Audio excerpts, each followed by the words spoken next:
What's going on, everybody? Today we're going to be taking a look at the Transformers War for Cybertron Kingdom Rhinox. And yes, this guy is a Voyager class scale, and I purchased him a few days ago. And I like to wait a few days before I review a figure just because I want to get a feel for it and just make sure anything, or if anything goes wrong, I can talk about it. But anyways, he is his nice grayish brown rhino here with it's pretty blocky, all things considered, and there's not much posability with this, which we'll get into in just a bit. But first of all, the detail and the painting on this guy is genuinely really good. I do like his eyes and the spots up here that kind of travel into this part and then they kind of disappear here. One thing I really like is how smooth it is up here.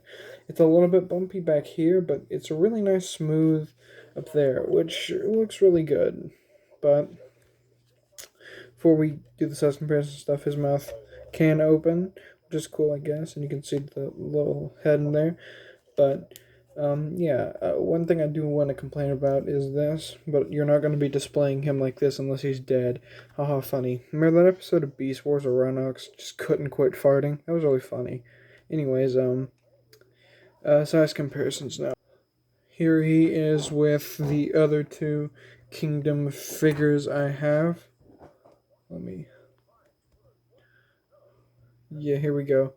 Here he is with the other two, and you can have Optimus Primo set on top of him because funny, haha.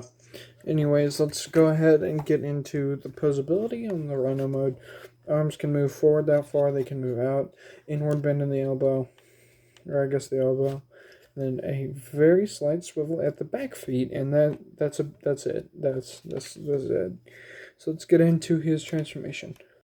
Rhinox's transformation has got to be one of the most annoying transformations I have ever had on a figure. He's the definition of a shell former, but the shells are really hidden in the robot mode, especially in these leg assemblies here. As you can see, I'm just having trouble because it just doesn't want to work, and that's really annoying about the figure. But, oh well, what are you gonna do?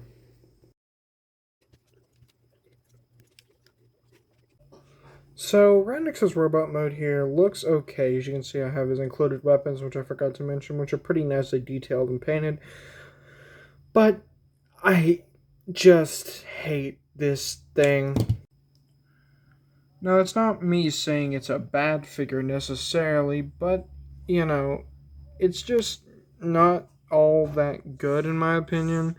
I think his robot mode is really weirdly proportioned, I guess I can say. I hate the legs. The legs are what kills it for me. Just look at that. That just doesn't look appealing to me in the slightest. And his arms are weird. He does have a butterfly joint, sort of, which is cool, I guess. You can get him into some pretty cool poses with this. With this joint and all. But the question is, does he want to... And he does want to stand. Let me fix the tripod and adjust it here. But... yeah, I'm just not a fan of this figure. Like, I bought it for collection, obviously, because I want to get most of the Kingdom figures, because I love this line.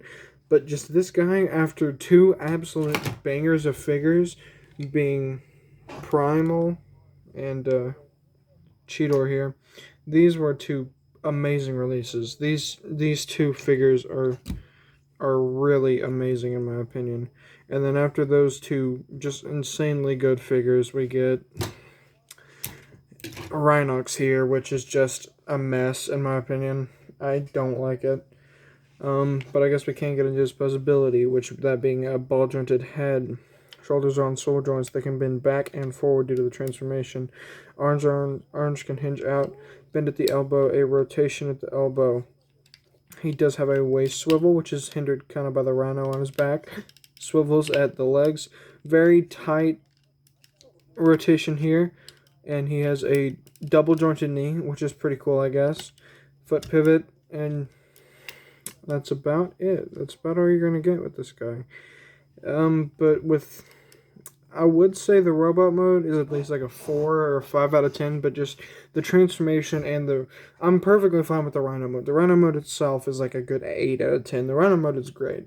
Just the transformation, getting into that, and then going from a pretty good Rhino to a meh robot mode just really kind of kills it for me. And overall, I'd have to rate the figure a solid 5 out of 10. I just don't think it's all worth it. I mean, if you're a collector, of course you're gonna buy it, right? But just just if you're only buying what you want, don't pick this thing up. It's really not worth it in the slightest. But anyways, I want to thank you all for watching the review, and this has been my review for the Transformers Kingdom Rhinox.